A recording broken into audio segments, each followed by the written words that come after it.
Hey folks, thanks for joining me today. It's Florida Deere, and today I'm going to show you how to install a Johnson 12 loader on a John Deere 140. This would be applicable to early 300 series tractors as well. And so it's going to bolt here, 2 spots, and then it also bolts to the rear axle. Do you see it right there? Yeah, you see it right there. It's a little blurry. And same thing here, obviously, right there.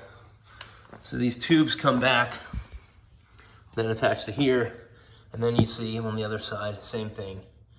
The bolts there. And then the pump is driven by a pulley that goes to the PTO. So the PTO is not active when the tractor is on, but this pulley is. So the pump is pumping the whole time. And I think the PTO is 7-inch pulley and this is a 6-inch pulley. I've seen a number of people use smaller ones, but that doesn't seem to be necessary. I'll show you the performance on this one later. So the performance with the control valve and the pump was far superior to having the lines linked up directly to the couplers up front, which I tried first, and that was not at all good. But as you can see here, the speed's pretty good in the video, and you'll see it. And then there's the pump. So there's a pressure side and a return side. So this is the pressure side that goes into that part of the control valve, and then your return is right here. Then you have a triangulate from the reservoir to the control valve as well. This leaks, obviously, which is why that's a big mess right there. I just need to get the right fitting for that and put it back in there, which necessitates taking this off. But anyways, that's not what we're talking about here. And this is a Prince control valve. I'll show you a picture of the John Deere stock one. I had some issues with mine, so I ended up just, getting a new control valve altogether. I still have the other one. I may repair it someday. We'll see. And that's pretty much it. It's a pretty simple, setup. I actually had these hydraulic lines linked directly to the outlets here.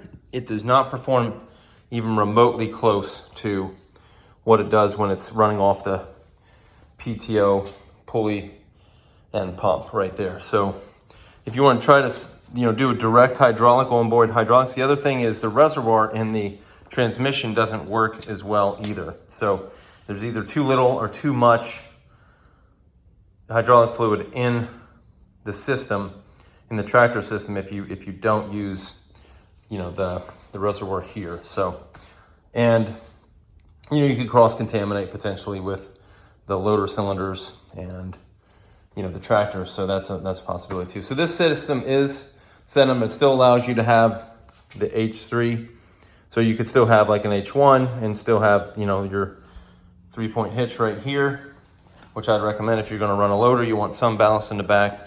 There's actually ballast in the back of these tires as well. They're full, I think, about 6 or 7 gallons a piece of like RV antifreeze stuff. And that's pretty much it for now. Oh, the other thing is this bracket up here is just the pump bracket right here. So that's what's attached right there. These are all new hoses, and I have seen other Johnson 12s that have some sort of metal piece that goes up here. I don't know that that's required. I don't know if that's on all of them. It doesn't seem like, this connects in 4 spots, so it seems like it's pretty beefy. So I wouldn't think that would be a problem, but I guess it could be. I did another video where I had the direct onboard hydraulics, and it was kind of a bust. So you can watch that video too if you want, and see the major difference between the two. Oh, one last thing.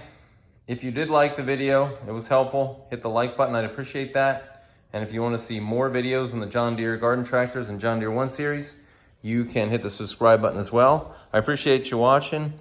Have a great night. Bye.